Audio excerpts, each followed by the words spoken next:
What's up guys, Jeff here from Force 4x4. I'm normally behind the camera, but Carter is out doing something, probably eating burritos.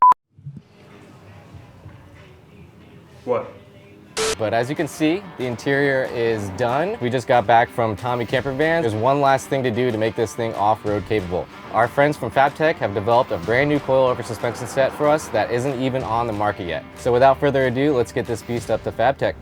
Okay, so what we tried to achieve is some ground clearance and also to get a larger tire on here. We also wanted to help stabilize the vehicle because adding a lot of weight to the top and inside can create sway issues. Yeah. To actually lift the vehicle, what we did is we removed the factory McPherson strut. Okay. We went to a Bilstein strut, and then we added a spring perch system to allow us to put a coil on here.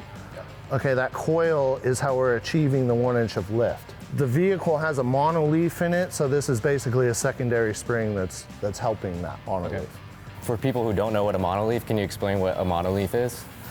It's a leaf spring that runs across the vehicle between both A-arms, and that creates the spring. Okay, awesome. And then let's talk about a little bit about this Dirk logic system. What do you guys do differently than what other competitors do? Well, on the shock itself, the shock's a stainless steel body. Okay.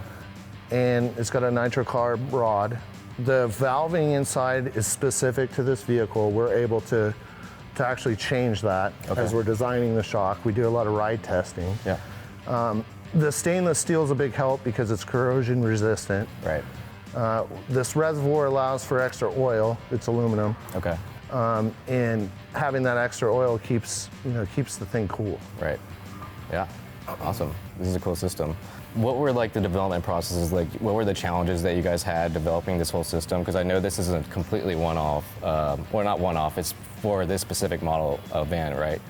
Correct. So what were some of the challenges that you had coming up with this? Probably the biggest challenge was a lot of our competitors they're adding a secondary shock, but this vehicle doesn't have a true frame. It's a unibody vehicle. Right. The only true frame is this subframe here that the suspension's mounted to. Okay.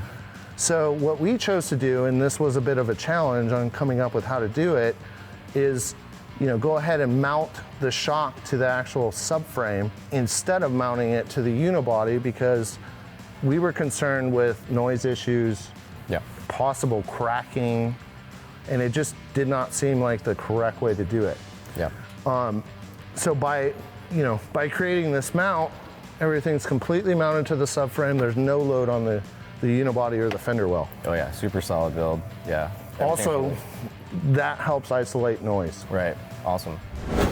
All right, so we just got back from Fabtech, testing out the new suspension system. Super smooth. We hit a couple potholes, didn't feel it at all. It's really great. A lot of objections that people have with sprinters is that they're too top heavy. Fabtech really nailed this one. It's really great, rides smooth. So it's one thing driving this thing on pavement, but let's take this thing off-road and see what it's got.